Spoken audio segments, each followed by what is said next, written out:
माँ भवानी के एक स्वभाव था पार्वती मैया का। माँ पार्वती नित्य श्री विष्णु सहस्त्र नाम का पाठ करती थी, उसके बाद भोजन करती थी नित्य। एक दिन हमरे बाबा को भूख लग गई, बाबा भोजन की थाली पर बैठे हैं, अब भवानी जी पाठ में लगी हैं। बिना मैया के बाबा कैसे पाले हो? बाबा प्रतीक्षा करते रहे। जब माँ पार्वती श्री विष्णु सहस्त्र नाम का पाठ करके आई, तब बाबा ने एक मंत्र दिया। देवी आपको एक मंत्र देता हूँ। राम रामेति रामेति रमे रामे मनोरमे सहस्रनाम तत्तुल्यं श्री राम नाम वरानने। बाबा ने कहा देवी भगवान श्री विष्णु के सहस्त्र नाम के बराबर मेरे रघुनाथ जी का केवल एक नाम पर्याप्त है।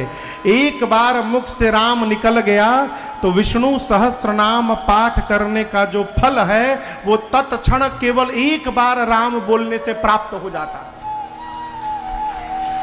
ये मैं नहीं बोल रहा हूं, ये बाबा बोले हैं। गोस्वामी जी कहते हैं सहस नाम सम सुनी शिवबानी। बाबा के मुख से मां भवानी ने सुना कि सहस्त्र नाम भगवान विष्णु के बराबर राम जी का नाम बराबर है। जपी जेई पिय संग भवानी। उस दिन से बाबा के साथ मैया भी राम राम राम राम जपने लगी।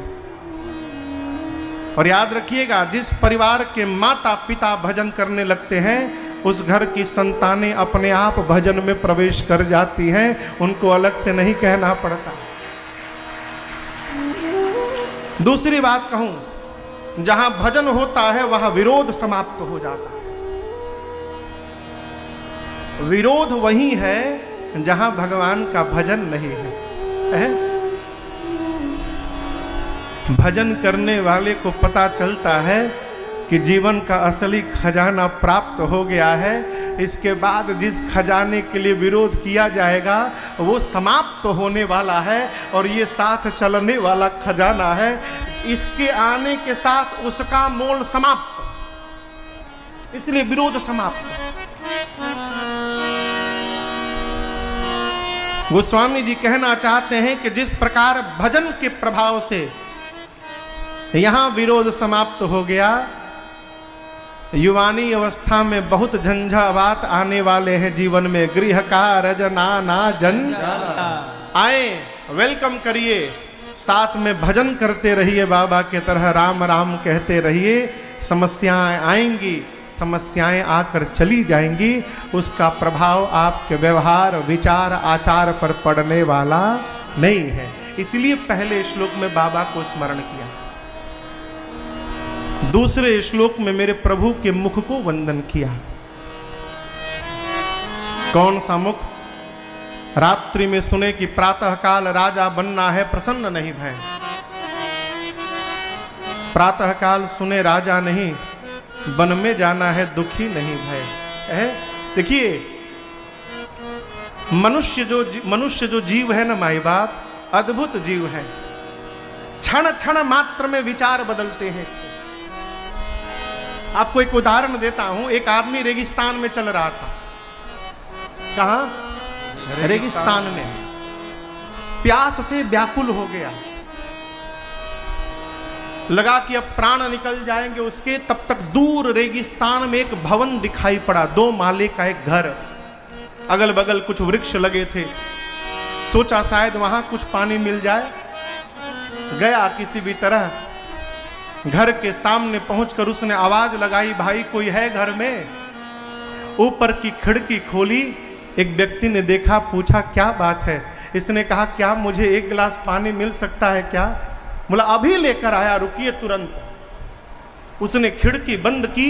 इस आदमी ने कहा भगवान है ये मेरे लिए, साक्षात भगवान है। इस रेगिस्तान में पानी पिलाने के लिए भगवान ही आ गए मेरे लिए ऊपर में।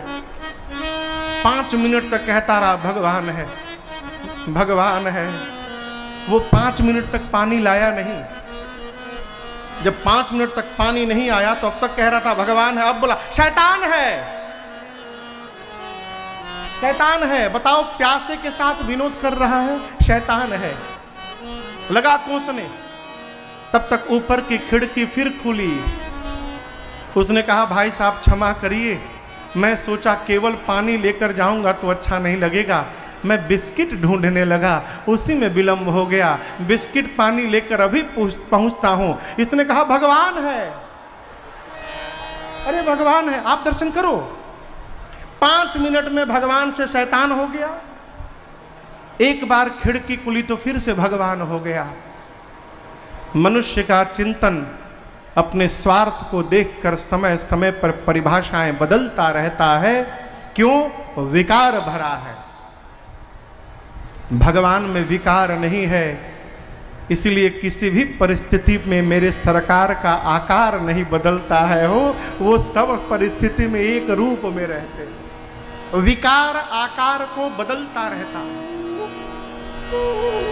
जो मुख सर्वकाल एक रस में मुस्कुराता रहता है, वो स्वामी जी कहते हैं वो मुख भक्तों का मंगल करने वाला है, मैं उसको बारंबार वंदन करता हूं। ये दूसरा श्लोक। तीसरा श्लोक आप मेरे पीछे देखिए। नीलाम्बुजश्यामलकोमलांगं सीता समारो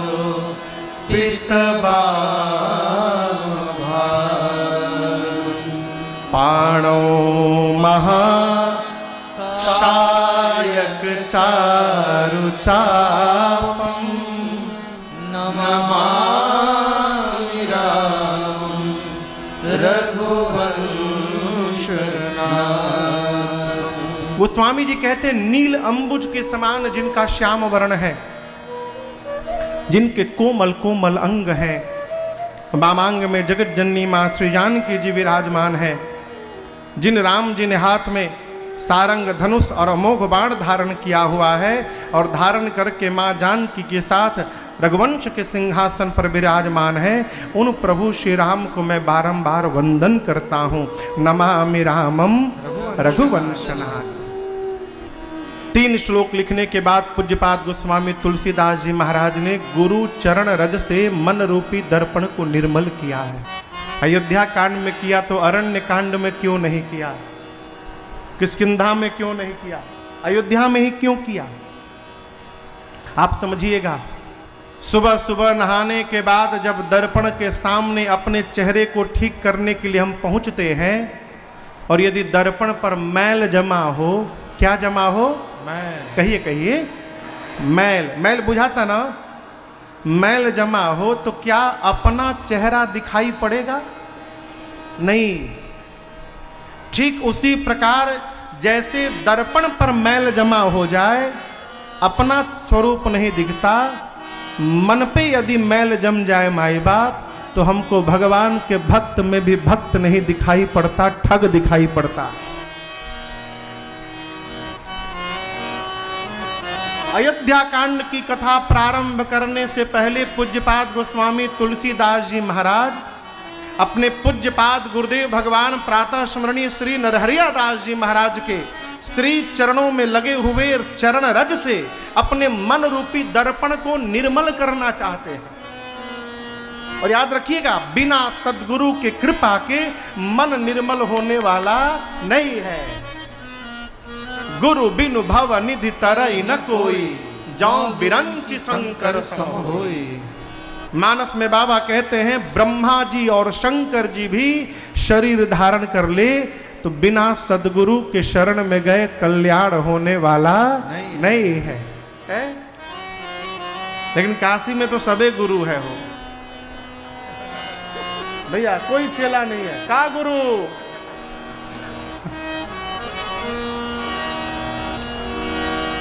गोस्वामी तुलसीदास जी ने पूज्यपाद गुरुदेव भगवान के चरण रज से मन रूपी दर्पण को निर्मल किया।